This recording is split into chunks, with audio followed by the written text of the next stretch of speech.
So, a couple of things to mention off the bat before we hop into this week's episode of the podcast. I watched an interesting thing on Netflix that I really enjoyed, which was the Arnold series. If you, well, I don't know. I highly recommend it. I enjoyed it.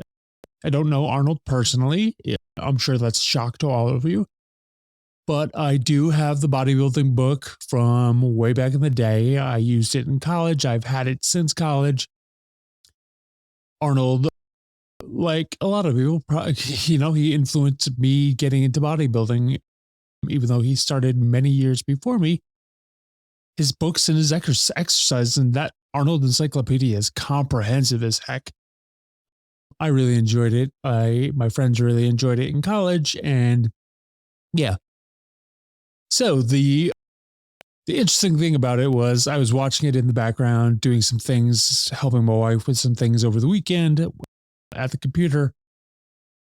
And Arnold said something interesting that stuck with me while I was thinking about doing this week's episode and talking about the podcast. And it's just he loves doing serious things. He loves doing good work. I know he's gotten in trouble for a little bit of, some issues. Again, I don't know him personally. I don't know if it's hearsay. I don't know if it's true. I kind of want to believe it's not true, but I think it probably is true. To my knowledge, it's never been like end of the world, but not great stuff. Not a good look.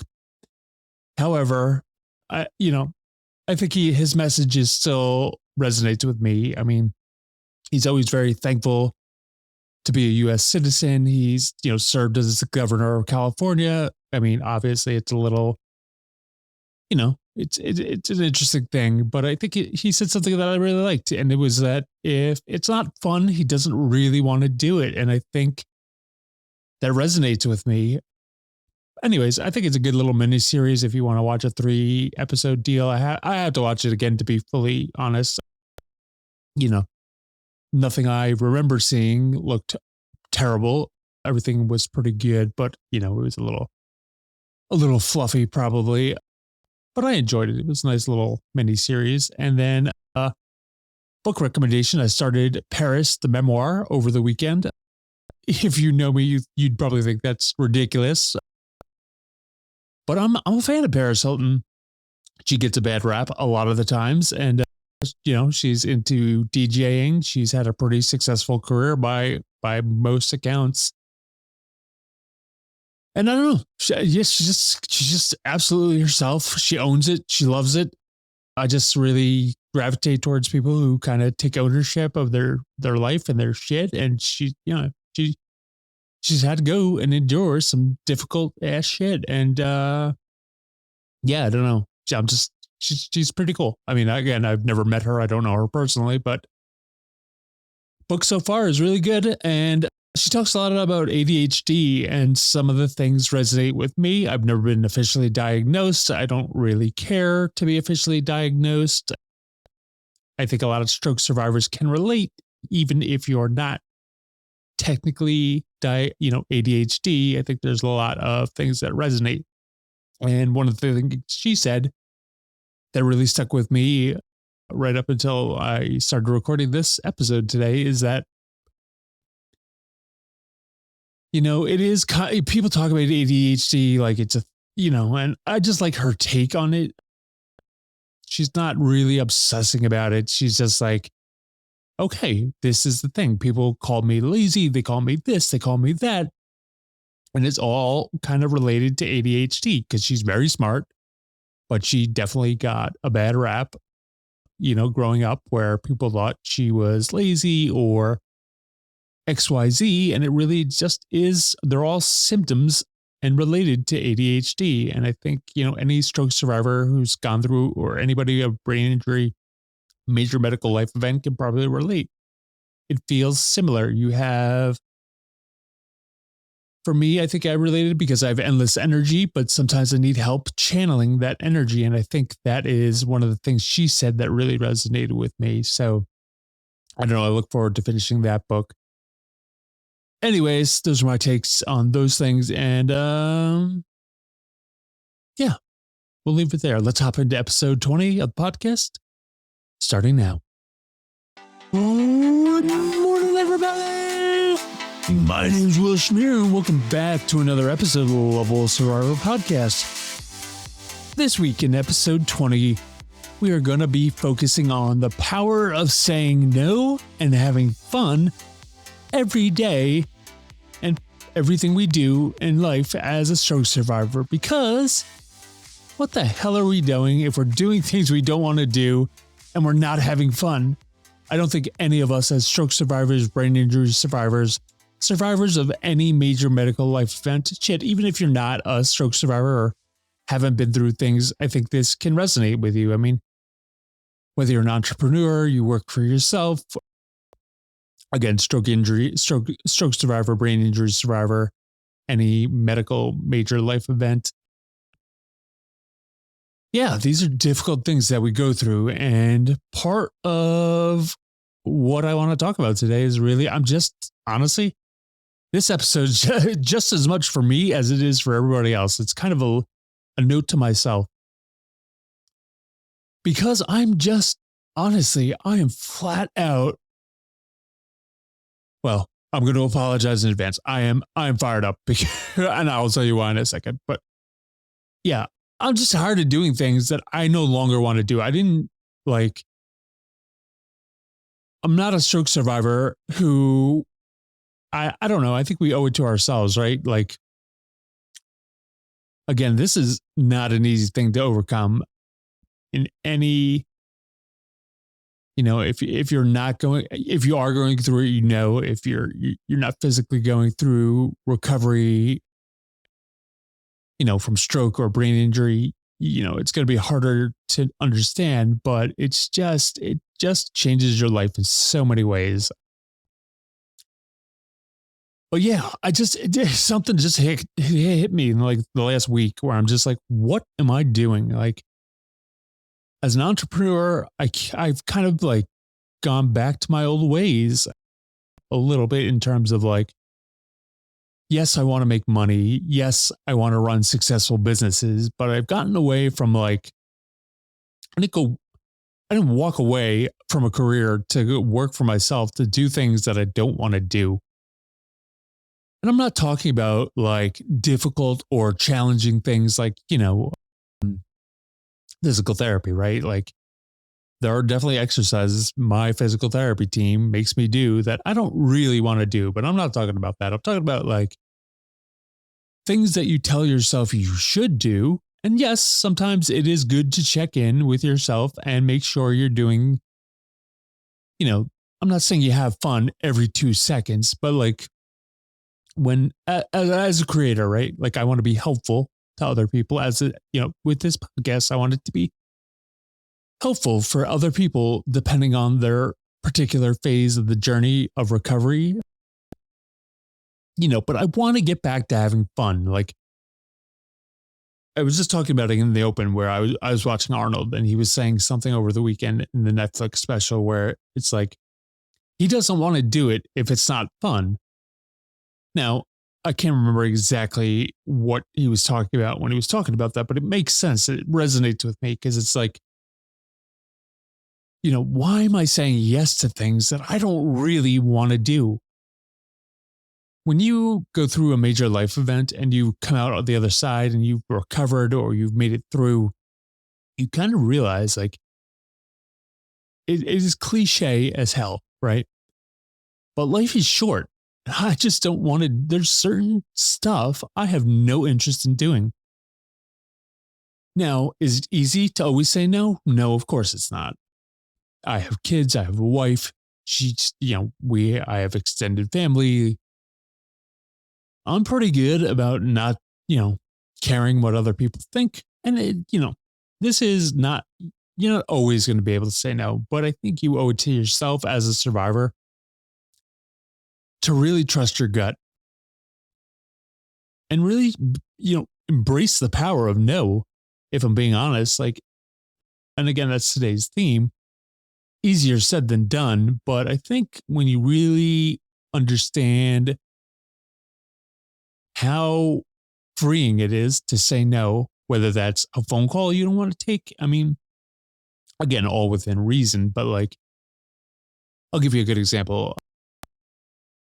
This week's been very busy. That's why I'm a day late and a dollar short with this episode of the podcast, which is coming out Wednesday, the 14th, because I have just been super busy. My wife was out of town last week.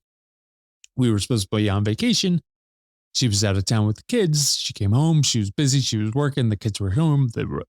We just had a scattered 2 weeks. And so everybody's away again, which is fine. Now we've got everything kind of under control. Just some things that are out of our control that life has thrown at us. Again, not complaining. Everybody's in good health or good shape on this side. You know, there are some things going on behind the scenes with Francisca's family. You know, but we're managing. And this is, again, kind of where I got on that track of saying no. You know, for me, I don't want to seem ungrateful. I don't want to seem unsupportive, but sometimes I just have to say no for myself, for getting it, and for maintaining my own mental health, maintaining the quality of what life that I've worked so hard to get back to. And I think a lot of survivors can kind of resonate with this. It's not easy. Like I said, it is difficult to learn if you're not good at saying no, but I promise you, if you start to, you know, it's a hard thing to teach people to say no, but I think you start small, like anything else in life. You know, to some people, you know, you may feel like you have to make certain excuses or give certain reasons. I encourage you to try not to do that and just say, hey, I'm a little tired. I'm just not up for it today. You know, you don't have to do it as like I do. I just say no all the time now. I'm great at it to some degree. But again, I struggle with it too as well. Like I want to help everybody, but sometimes I just can't. And I think that is important as a survivor for us to understand. And, you know, you have to listen to your gut. And if your gut is telling you probably not, then the answer probably is probably not. And it's okay. You know, you can always circle back if it's something you want to say yes to, but ultimately you have to say no. Take a rain check. Like yesterday, I kind of forced the thing to happen. I wanted to go see some friends with my wife. I haven't seen them in a while. Wife is going out of town today with the kids again. So we kind of jammed it in, and, you know, it wasn't the end of the world. That's why the podcast is a day late. You know, so anyways, yeah, saying no is definitely not easy, but if you're trying to work on your overall mental health post-stroke, I do encourage you to, as a survivor, to start to work on saying no. So you can start slow. You know, if you're a caregiver family member listening to this podcast, understand that even if somebody wants to say yes, or you know, sometimes you need them to say no, because I think in life we all have great friendships, great relationships, but like, you know, when somebody's just not 100%, it's not the same. So I think recognizing that in family members and friends that are survivors, understanding that is something that, you know, sometimes you need to help them help themselves. And I know that sounds corny, but to some degree, we're not always great at recognizing our own, you know, staying out of our own way. So again, it's a powerful tool. Don't be afraid to say no. And you can always kind of reassess, take a rain check, reorganize, find another time. There's just lots of times, you know. But you know, that's just, don't beat yourself up about it. And if you say no, and you again realize it's not the end of the world, but like, yeah, sometimes saying no, you get into this habit too, where you say no. It is difficult because you really want to do it, but ultimately it's may not be the best time or just the best situation for you. So be prepared to talk about it. You're going to feel a little guilty sometimes. You're going to, you know, have that FOMO, fear of missing out. And then there's societal expectations sometimes, especially in group settings. And I just encourage, I have conversations with friends all the time, and it's like, boy, you think they understand what it's like to be a survivor, and they like people listen, but they don't really understand. Like, and I was talking to a friend about running yesterday, and it's like, yeah, he sort of understands, but he also doesn't. Like, it's relearning to run, and this is just an example, but like relearning to run as a stroke survivor is so unbelievably difficult. I can't even explain it to people. This might be partly my fault, but it's just like the best way to explain it is like when I'm running at a pace of like 4.5, 5 miles an hour, that feels like in my brain. Now every stroke is different, but like my brain feels like I'm running 6, 7, 8, 9 miles per hour. Like it feels much faster than it is. And even down to a technique, like simple thing like arm swing, you take for granted when you're not a stroke survivor. And then when you're a stroke survivor and you have to relearn how to walk and run, like there's so many mechanics that we've taken for granted. And I just, even, even with careful practice now, and I'm working on it, I'm getting a lot better. Just so many things. Like sometimes if I don't pay attention, I land much more on my heel than my middle of my foot, or sometimes I'm pushing off too much with the toes, and sometimes like my body, I'm working on it, but like sometimes I'll be like, usually your arm swing, it's like, if you're hitting with your right foot, usually if you're hitting with the right foot, you're probably swinging the left hand, right? But sometimes I'll catch it, like I'll be like, in baseball, when you throw, if you're right-handed, you extend your left leg forward and you throw with your right foot, or you throw with your right hand. But if you remember when little kids play baseball, sometimes in the beginnings, they're like, if they're right-handed, they'll throw with the right hand and they'll do that awkward step they'll step with the right foot and throw with the right hand, which is improper. And usually, what coaches will correct that with younger kids. And the same thing is kind of happening sometimes with running. If I don't pay attention, all of a sudden I'm like, alternating feet, shifting the weight in my feet. Again, that's not even a thing you think about until you're a stroke survivor. Is that like when you're a stroke survivor getting back to running, you don't realize how much you have to focus on like foot down and like shifting weight and arm swing this way. And it's just, I don't know. It's just a lot. But anyways, got way off track there. Look at me. I'm already talking about Paracelsus and ADHD, and here I am totally not channeling my energy and focusing on what I'm supposed to do, which is why I write these outlines for the podcast these days so that I stay on track. Anyways, that's a big topic. I just encourage you to remember to say no when you feel like you need to say no, and you don't have to apologize for it. You certainly can if you want to, but I just can't say this enough. And I've been pretty good about this from honestly from the jump with my stroke, which is like, I'm really good at saying no, so good that sometimes I do feel guilty for the amount of times I say no. But I just have to, it's tough. It is tough, but don't let the only person you should be, arguing with when you say no to something is yourself at the end of the day. Cause, sometimes we do say no so much that perhaps we're not saying yes to things that we want to.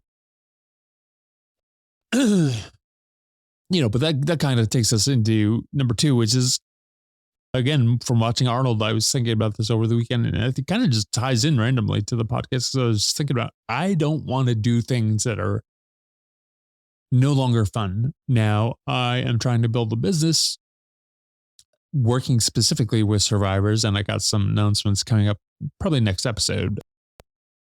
But behind the scenes, I'm working on some new things. I talked about doing some coaching calls I will talk about that next week coming up. building the community, which is slower than I initially anticipated. I probably should, I'm going to say should, which I hate, but I'm trying to get a little bit more feedback before I really open up the community, because I've shifted a little bit because it was taking a good amount of time to get things rolling.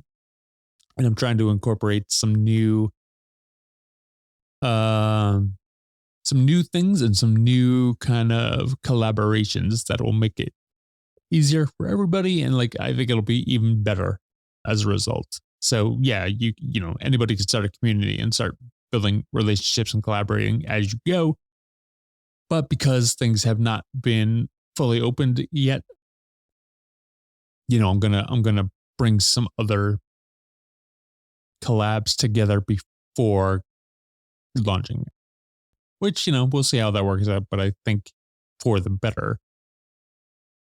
But yeah, I mean, that's another thing. Like that is a way to make the community more fun. And again, just remembering to incorporate fun in daily life. Now, everybody has a different take on what's fun, but like, I've been catching myself online, talking to other people, having conversations, and I'm saying yes sometimes to things that I really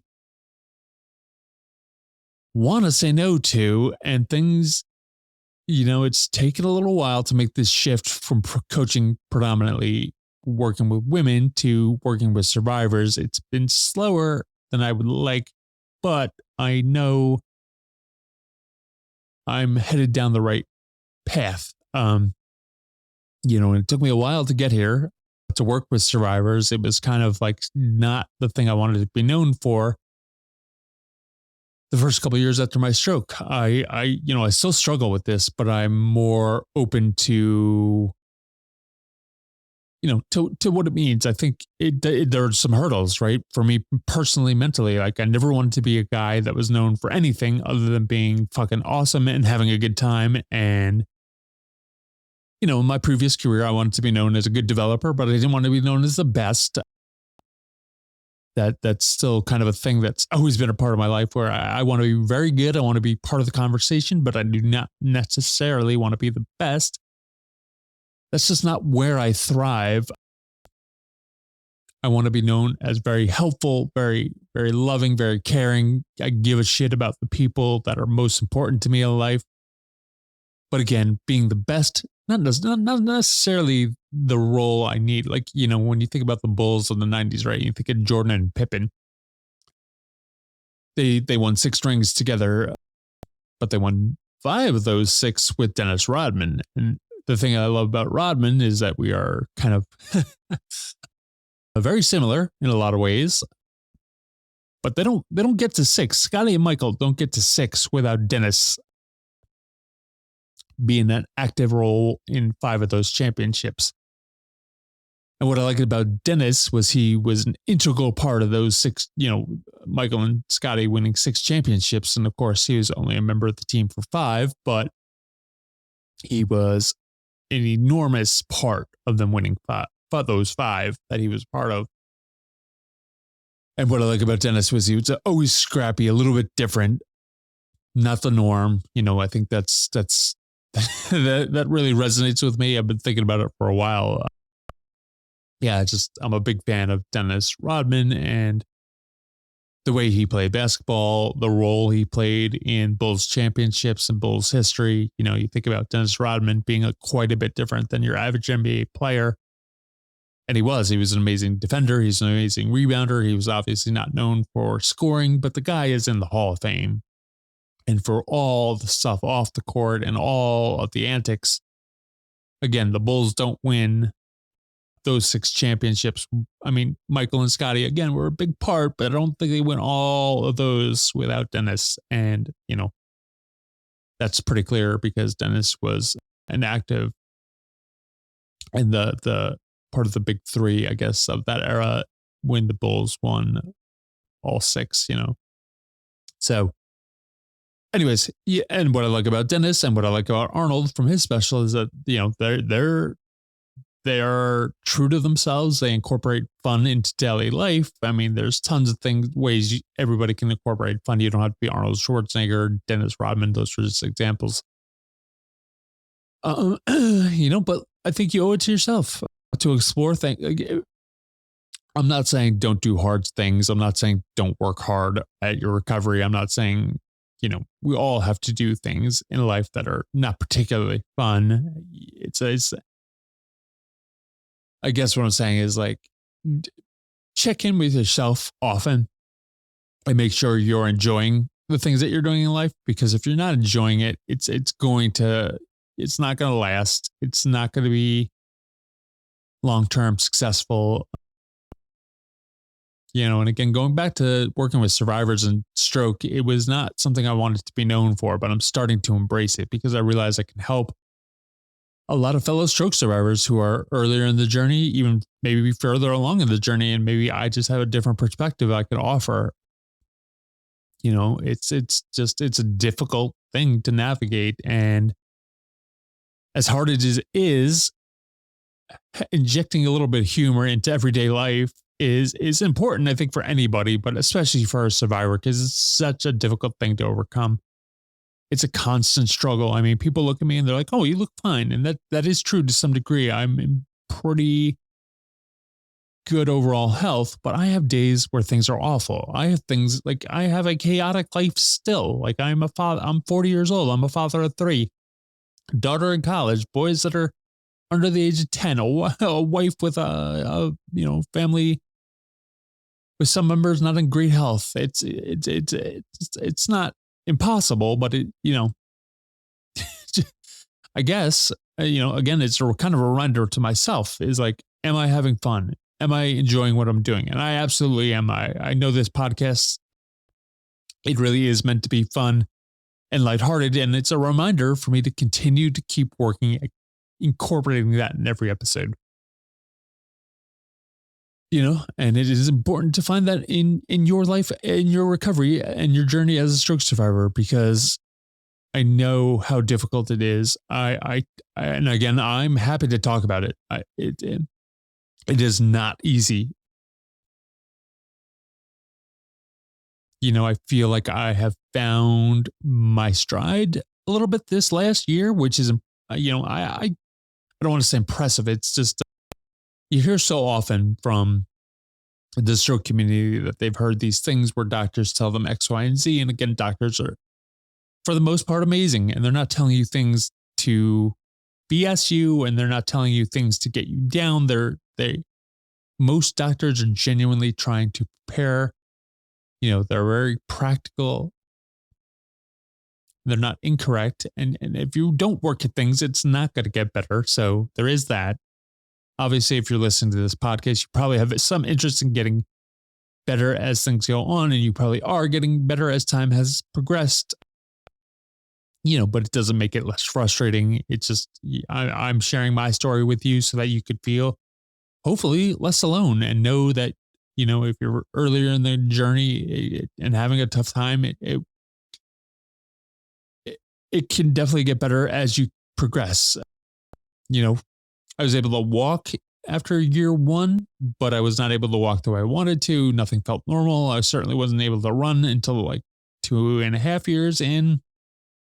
So, it takes a lot of adapting. I think we talked about it last episode, but again, you might have some hobbies from the past that you are no longer able to do. And that can certainly be frustrating, especially if you're looking for an outlet.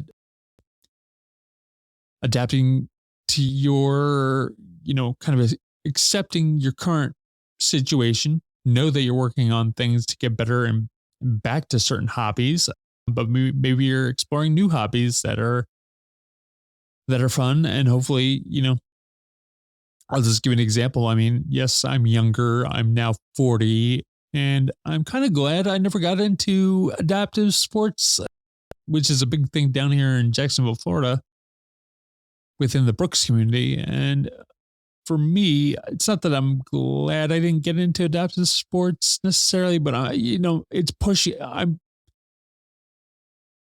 not saying don't get into adaptive sports, but I'm glad I've had because of COVID, I wasn't able to get into things right away. And I think that has worked out to my benefit because it has pushed me unknowingly to work hard to like play basketball with my boys, which is something honestly in year one I couldn't imagine. Even in year two, I was barely imagining. Now it's still very awkward. Don't get me wrong. I'm not the basketball player I once was, but it's not impossible.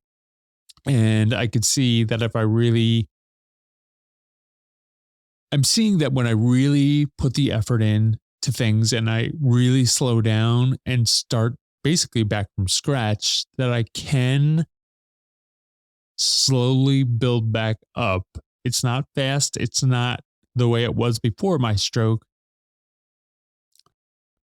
Similar with running. It's not where I want to be, but I'm making progress to get to a level that I want to be. Not as quickly as I'd like things to be, obviously. Well, maybe not obvious, but yeah, it's definitely frustrating. It is painfully frustrating. I think we can all agree on that.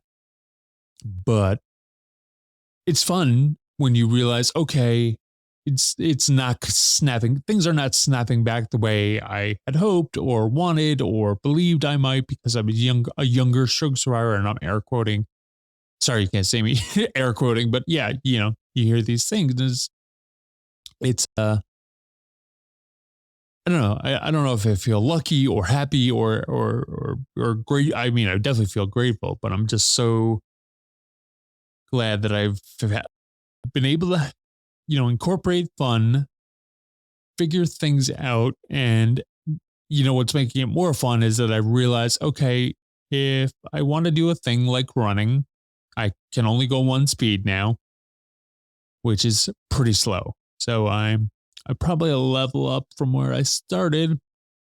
So I'm still not, running 10 miles an hour, but I'm making enough progress to where things are fun and I feel renewed. Yeah, I feel like things are more fun again, and it's interesting, and I think psychologically for me, and this is just my belief that I of course have no no scientific knowledge of this, but I believe that you know uh, tr- being able to try every day is good. Keeping a relatively positive mindset. I mean, I still have days where stuff is tough, right? And I get down, but I continue to stick with it, and I continue to remind myself, just go slow and build up, and that helps. And and sometimes I make a lot of jokes, which I do that in therapy, sometimes to my detriment, because I think I take therapy sessions sometimes completely off the rails because I'm so busy with jokes with my therapy teams. But, it helps. It helps me quite a bit. Maybe you're not as into humor as I am, but I feel like the more I make fun of myself and make jokes, and it makes everything less intimidating. It reminds me it's okay to laugh at myself, have a good time, while I'm trying to do the serious work, I'm also being lighthearted, making fun of myself, making fun of sometimes people around me, trying not to do it in an unproductive way. But, I think when you approach stroke recovery and your daily life and sort of those difficult conversations about stroke, and you inject that humor, it makes it more approachable, and it helps other people understand. It makes it less, intimidating in some regards. And, with humor, you bring people into the conversation, you just kind of remove some of the stigmas around things. And I don't know, it's not for everybody, but I feel like putting humor and fun at the front of everything I do will make everything better, easier for me. That may not be the same approach for everybody. Everybody may not benefit from that, but I think the more we can joke about stroke in a positive way, not stroke specifically, because that's not what I'm trying to say. What am I trying to say? I think the more, like as in support groups, the more, and I think this is universal to anything we do. I don't think it's specific to stroke and brain injury. I don't think it's specific to really anything about the survivor community, other than that it just, I notice when I'm laughing and smiling, everything around me feels better. Whether I'm making people laugh and smile immediately around me, and it has nothing to do with stroke, but it spills over into other things. And I think it's, again, I keep going back to this. Stroke is a really hard thing to overcome. I don't think majority of people will ever understand how difficult it is. And I think when you're able to share things in a humorous and uplifting way, it removes some of the stigma. It helps people understand. Yeah, and I think the last thing I'll touch on a serious note is that obviously there's nothing I can do to change people's opinions about stroke or help them understand. But I do feel like in general, the majority of people learn best when things are humorous or funny, or you're able to share information in an approachable and fun way. Like, not everybody, but I think the majority of people, like, if you make learning fun, it's actually a lot of fun. And again, I'll give her credit. I think Leah Turner, you might know her from LinkedIn. She said it. And honestly, she's not the first person to say it, but she's somebody who said it recently. I don't know I can't remember if it was a post or a Twitter thing. I think she actually said it on Twitter, and she's like a LinkedIn. If you know her, she's got tattoos. I feel like everybody should know Leah Turner, especially if you're on LinkedIn, but she's also on Twitter. And she said that, like, she's like, I'm not going to read this. Yeah.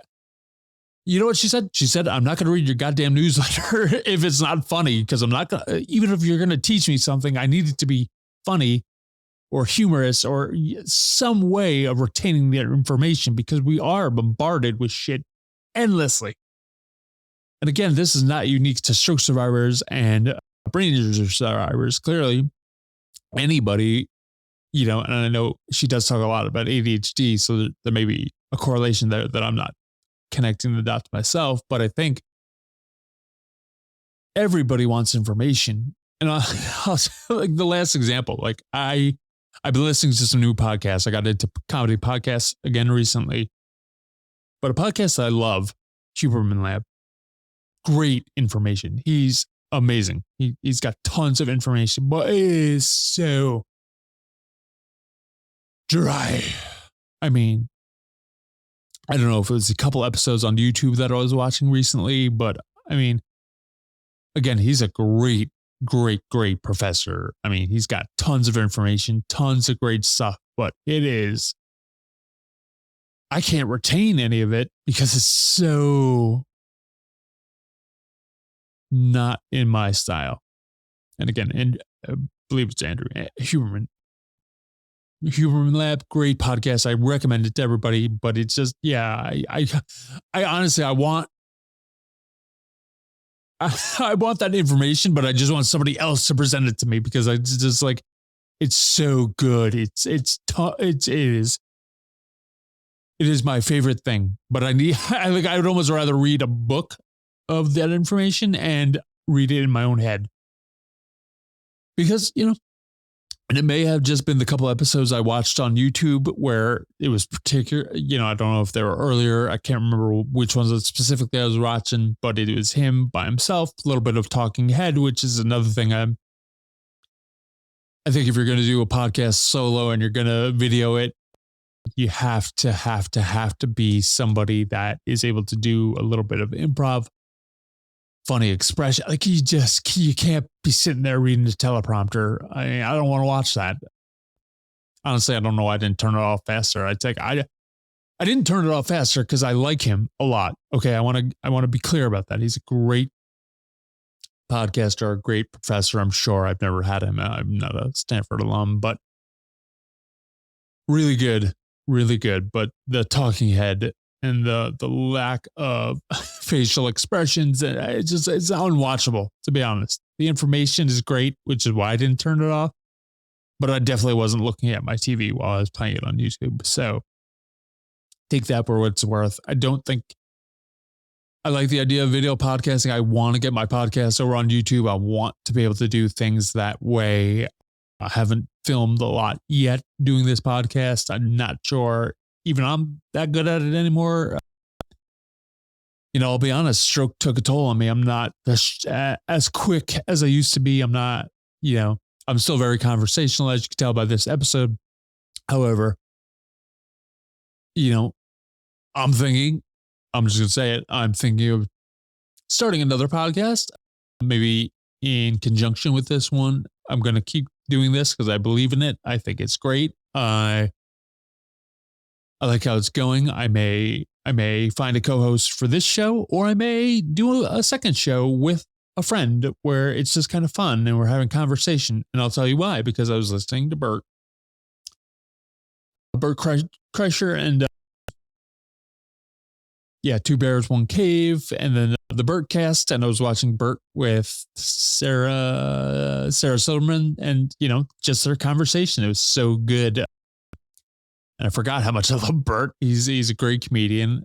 Lots of great comedians have podcasts, and I like that style. It speaks to me, and that's where I got the fun and having fun in daily life. But I don't know. I could go on for hours on that. But anyways, let's recap a couple things. So at the top of this episode, I did talk about some things I'm watching on Netflix, which is Arnold. Highly recommend it.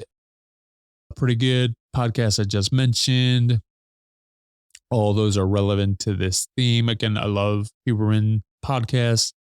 Just the ones I watched recently were not my favorite, but I'm not, please, he's a phenomenal podcaster, and the information is valuable and priceless. So definitely recommend that. Oh, I know. Totally unnecessary show on Netflix. If you're into the cartoon space and you like adult comedy, and Human Resources had some new episodes just released.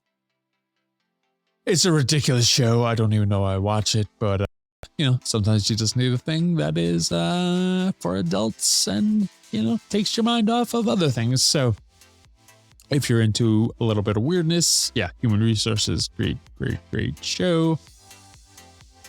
Again, remember, I mean, that I don't know if that's your type of fun, but that's definitely a funny show. So highly recommend it.